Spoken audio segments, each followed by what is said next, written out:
J'appelle la réunion à l'ordre. Ce soir, c'est une session de travail. On va parler, entre autres, de l'aéroport. On va discuter des nouvelles nominations puis des nouveaux comités au sein du conseil. On va avoir une élection pour le maire suppléant. On va avoir aussi une discussion au niveau du comité d'appel pour les lieux dangereux et inesthétiques. Puis on va parler de possiblement réattribution des places tout autour de la salle du conseil. Mais encore là, c'est une idée de ma part. Il n'y a personne qui a demandé. C'est juste qu'on a vu qu'est-ce qui se faisait ailleurs. Puis on veut juste en discuter pour avoir votre fond de pensée sur ça. Madame le greffière, est-ce que nous avons le quorum? Oui, nous avons le quorum. Madame le greffière, est-ce que nous avons eu déclaration de conflit d'intérêt? Oui, nous avons une déclaration de conflit d'intérêt au point 3. C'est le maire Guittard. Point 3, je demanderai au maire suppléant, au maire adjoint Grant, de venir à la table. Moi, je dois déclarer conflit d'intérêt.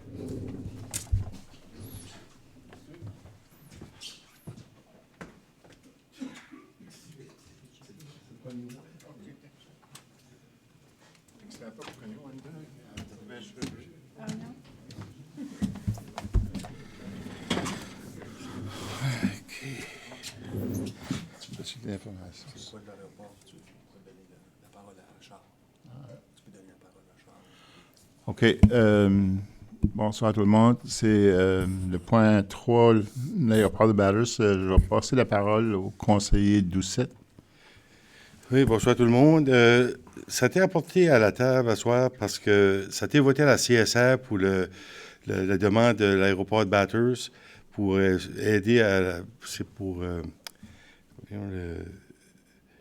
une étude qu'ils ont faite. Puis à la CSR, la dernière réunion, il y a eu des interventions avant pour le vote, puis je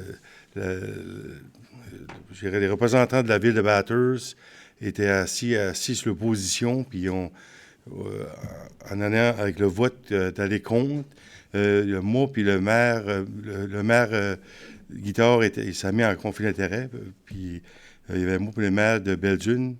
Puis lui, moi puis lui, on a voté en faveur parce que c'est des grosses retombées économiques pour la région. C'est 23 millions. Dans Belle-Baie, il y a plusieurs compagnies, résidents, Roi Consultant, RH Frenette, tout ça, qui travaillent pour l'aéroport. Puis je trouvais que c'était bon de l'amener à soir avec nous autres pour avoir un support pour l'aéroport pour 10 000. Puis c'est pour ça que c'est là. Puis moi, je le proposerais que nous autres, on irait de l'avant pour supporter l'aéroport, parce que c'est un gros enjeu pour la région. Y avait-il une demande officielle ou y avait-il un montant qui avait été mentionné? C'est une dizaine de 10 000. Disons 10 500, là, c'est 10 900 quelque chose que j'ai lu dans la Quête du Nouvelle. Puis ce soir, c'est un consensus parce que c'est une session de travail, mais on l'apporterait comme résolution si c'est la volonté du Conseil à la réunion publique la semaine prochaine. Madame Larivière. Est-ce que la consultation a eu lieu ou c'est à venir avec les fonds? C'est déjà fait. La consultation est déjà faite, c'est déjà... mais c'est pas... Il y a beaucoup de données qu'on peut avoir aussi pour le tourisme, puis tout Donc, c'est une évaluation positive. Positive. Parce qu'on sait pas, on n'a pas les résultats de ça. Non.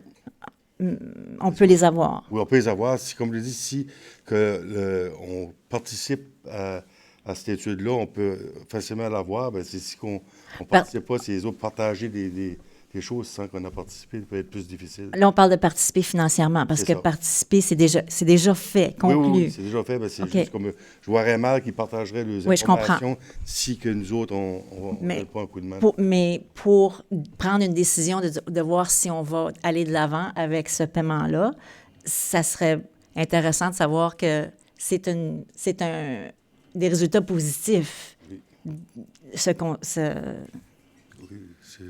Comprenez-vous ce que je veux dire? Oui, je comprends, oui.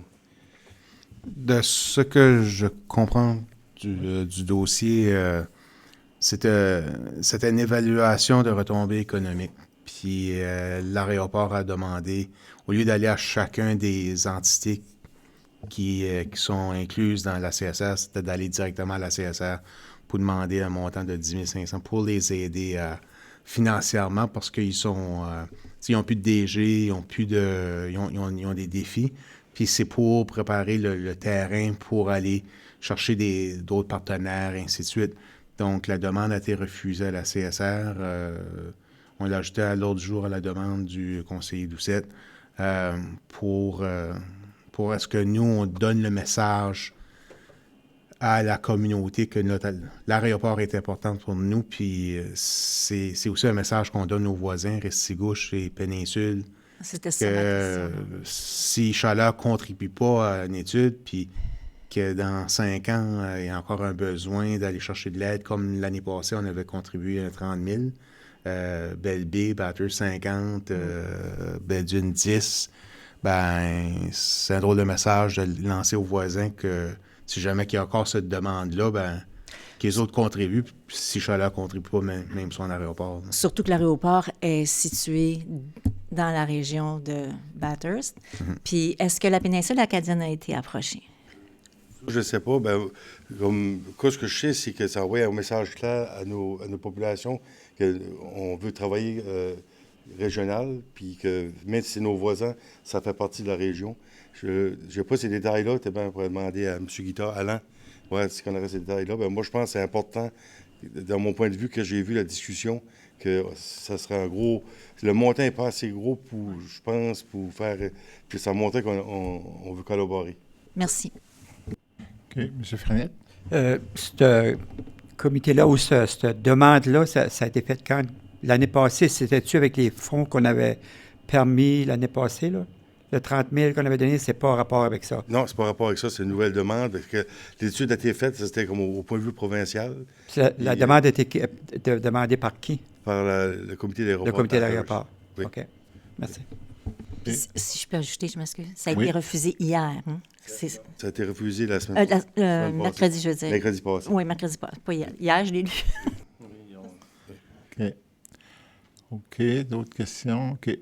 Parce que si je comprends bien, à la prochaine réunion publique, on pourra se pencher officiellement, on a comme un consensus.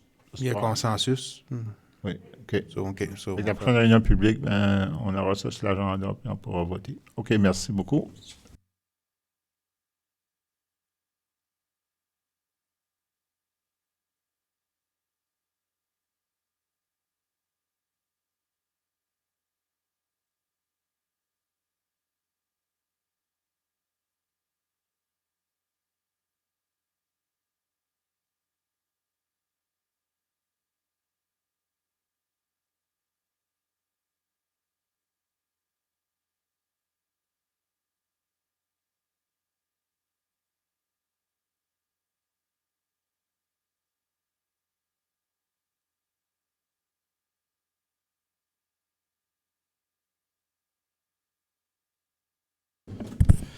Merci, M. Grain.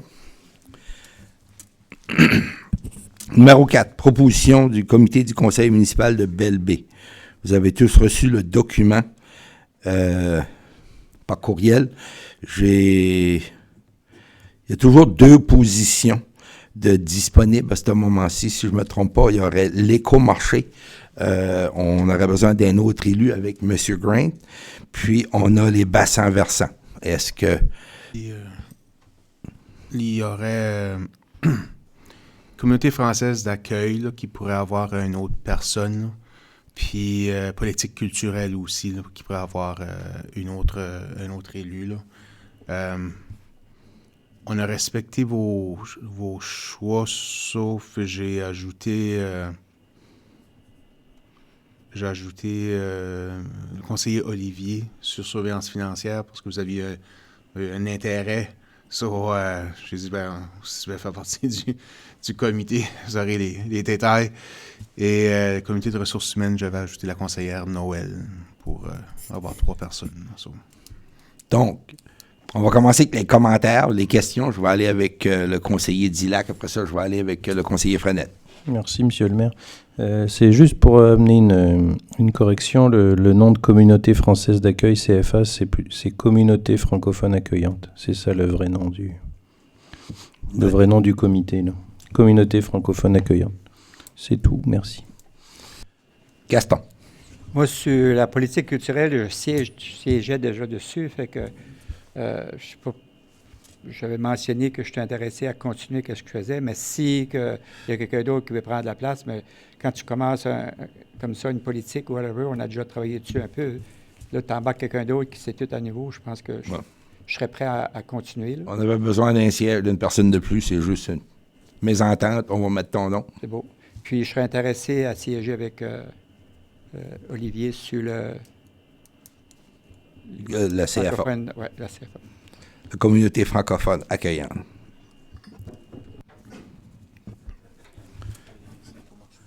Il reste Écomarché, puis bassin versant. Écomarché va avoir on travaille sur des gros changements, donc j'insiste pour garder le nom de M. Grant là. Ça prend quelqu'un de Beresford. Puis Anne, t'aimerais continuer? T'as commencé le travail, Anne. Il y a les bassins versants. C'est quelqu'un qui est volontaire. Comme je vous avais dit, s'il y avait personne je vais continuer. Je voulais juste laisser la chance à quelqu'un qui aurait voulu le faire. OK. On va mettre votre nom. Ça complète la liste. Maintenant, on va passer aux questions, aux commentaires. Joël. Merci. J'avais une question concernant les comités du plan maître aux loisirs et parcs et plages. Il y en a un qui est permanent, il y en a un qui était provisoire. Comme les deux élus, c'était moi-même et la conseillère Bar-Lavigne, souvent dans les rencontres, les sujets se rejoignaient dans les deux comités. Donc je me demandais si c'était pas pertinent d'intégrer un petit peu le plan maître aux loisirs aux parcs et plages pour alléger un peu la liste des comités. Je vais passer la parole au directeur. On peut. On pourrait les mettre. Là, c'est comme, à un moment donné, lui du plan maître en loisirs, il faut l'opérationnaliser, puis il aurait glissé dans Parc et loisirs. Là, certainement, on peut combiner les deux. Puis, j'ai fait un oubli. Là, on a ajouté le comité transitoire de l'agrandissement du territoire de la police. Il me semble que c'était dans le cadre d'une des dernières réunions, là, suite aux présentations du chef Clavette là, la semaine passée. J'ai pris la liberté de mettre les deux élus qui représentent les anciens DSL, parce que ça leur touche directement. Puis M. Grant, parce qu'il a siégé longtemps sur le comité mixte là, de la force policière. Il était aussi sur le comité de sécurité publique là, qui a travaillé la première section. Là, première. Ça. Annick. J'aimerais juste, on avait parlé, moi et Gaston, pour le comité jeunesse, puis éventuellement, dans un avenir rapproché, on va vous proposer peut-être une autre approche à ce comité-là. On avait fait plusieurs réunions, l'intérêt était plus ou moins là, mais on pense que quand même que les jeunes sont intéressés à s'impliquer, mais peut-être de revisiter comment on le faisait. Au lieu d'avoir les jeunes qui viennent à nous, on pensait peut-être, nous, de se déplacer dans les écoles pour essayer de faire des projets en conjonction avec eux, où ce que les jeunes, je veux dire, les jeunes au jour d'aujourd'hui là, sont occupés. Hein? C'est le hockey, la danse, les gymnastiques, le soccer, plein d'activités. Ça fait que des fois, les soirées, c'est pas toujours évident pour les jeunes et pour les parents. Donc, si on pourrait peut-être se rendre dans les écoles, juste repenser ça. Fait que dans les prochaines semaines, on vous reviendra avec une proposition pour revamper le comité jeunesse. Excellente initiative. D'autres commentaires? Est-ce que Joël? J'ai perdu mes notes, mais de mémoire, c'était concernant le plan municipal. Il me semblait que de mémoire, on avait fait une résolution peut-être, et il me semble que j'étais dessus également. Mais si ce n'était pas le cas, je trouvais, lors des discussions que j'ai eues avec des résidents, c'était un gros sujet de préoccupation, le plan municipal, tout ce qui était zonage, ce qui s'en vient. Donc, je pense que ça serait pertinent, si je n'étais pas dessus, de peut-être y en avoir. C'est vrai, c'est un oubli. Non? Merci.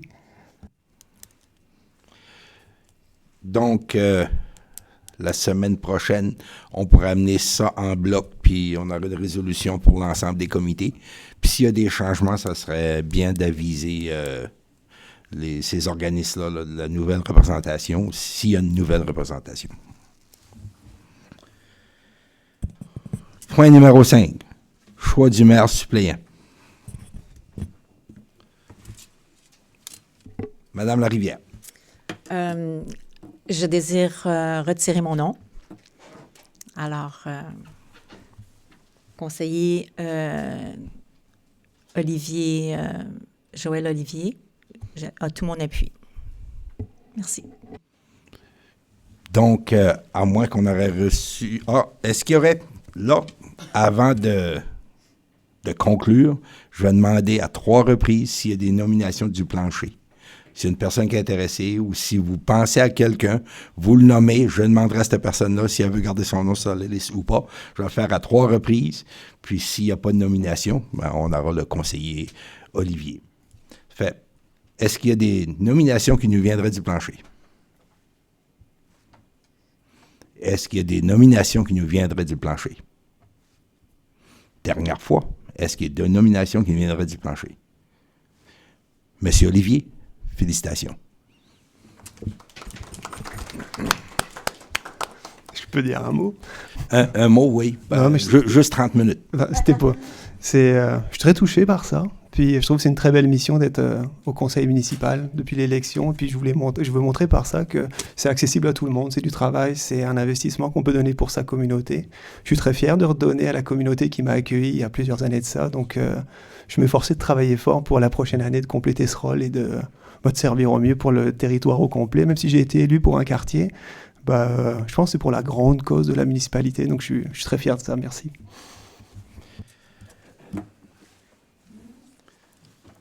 Numéro 6, comité d'appel, lieu dangereux ou inesthétique. Puis je passe la parole au DG. On aimerait qu'à la réunion publique du mois de janvier, on aurait des membres, les 5 membres qu'on pourrait nominer par voie de résolution. Donc, si vous avez des noms qui viennent en tête, le profil qu'on cherche pour le comité d'appel, ça, le comité d'appel, juste un rappel, comité d'appel, un rappel, c'est si le citoyen n'est pas d'accord avec la décision du conseil de soit nettoyer son lieu, ou bien de faire des réparations nécessaires, ou bien que le conseil a pris la décision de le démolir pour des raisons de structures qui sont dangereuses. Il peut apporter, il y a 14 jours pour apporter un appel, puis c'est un comité formé de citoyens. On l'a mis dans l'arrêté procédural. Ça prend 5 membres, dont le président est un avocat. Et ça prend ensuite 3 des 4 autres qui vont siéger durant la session d'appel pour qu'on ait un vote impair. Puis on demande 5 au cas où que dans les 4 autres, il y a quelqu'un qui n'est pas disponible ou en conflit d'intérêt. Là, ça donne. Sur le profil recherché, avocat. Minimalement un avocat. À Moncton, la majorité du comité d'appel est formé d'avocats. Mais il y a beaucoup d'avocats à Moncton aussi. À Edmundston, avocat, il y a un avocat. Il y a également un agent d'immobilier, un ingénieur, un architecte, un citoyen impliqué dans la région, dans le sens impliqué qui connaît ce domaine-là, qui a une opinion qu'on pourrait se reposer dessus. Là. Donc, envoyez-nous les noms. Nous, on a des noms aussi là, en tête qu'on va vous proposer. Puis finalement, il faudra demander à ces personnes-là s'ils veulent siéger. La réunion de janvier, ça nous donnerait peut-être le temps nécessaire. Ça serait le 21 janvier. Ça donne le temps nécessaire de faire la résolution. Vous avez compris, Gaston? C'est-tu des noms juste les noms que tu veux qu'on envoie ou que nous autres, on approche les gens, envoyer les noms? Juste les noms. Comme ça, à la session de travail de janvier, on pourra finalement, puis ce ne sera peut-être pas à la réunion publique de janvier, ça va peut-être être, là. Mais à la session de travail de janvier, le 14, on pourra valider là, ensemble les noms ou par courriel, là. Puis, pour ça, approcher les gens. On ne voudrait pas qu'ils disent oui, mais finalement, le conseil, on a tellement de candidatures de qualité, puis il faudra faire un choix difficile. Là, D'autres questions, commentaires? Donc, si on pense à quelqu'un qui pourrait siéger, quelqu'un du public qui pourrait siéger sur le comité d'appel, d'envoyer les noms au directeur ou à Wanda. Numéro 7. Numéro 7, j'ai vu ailleurs, ça se fait de temps à autre, qu'ils changent les sièges. Puis t'as une idée en passant de même. Si ça vous intéresse pas, on arrête ça là. C'est juste... je voulais juste le mentionner que c'était faisable, c'est possible. Si les gens, c'est votre intérêt, mais il n'y a aucune obligation, il n'y a aucune exigence de ça. Qu'est-ce que vous en pensez? Je commence avec Olivier Dillac. C'est une bonne initiative. Moi, personnellement, ça ne m'intéresse pas du tout. Quand j'étais à l'école, j'étais au premier rang, puis on me chippait au fond parce qu'il fallait changer de place. Puis là, je suis bien à cette place-là, donc c'est gentil, merci. Le conseiller du 7, lui, était toujours en avant quand il était petit. Il y avait une raison pour ça. Annick?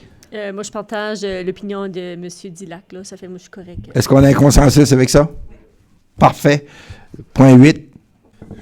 J'exige l'ajournement. Proposer la levée de séance à 6h51.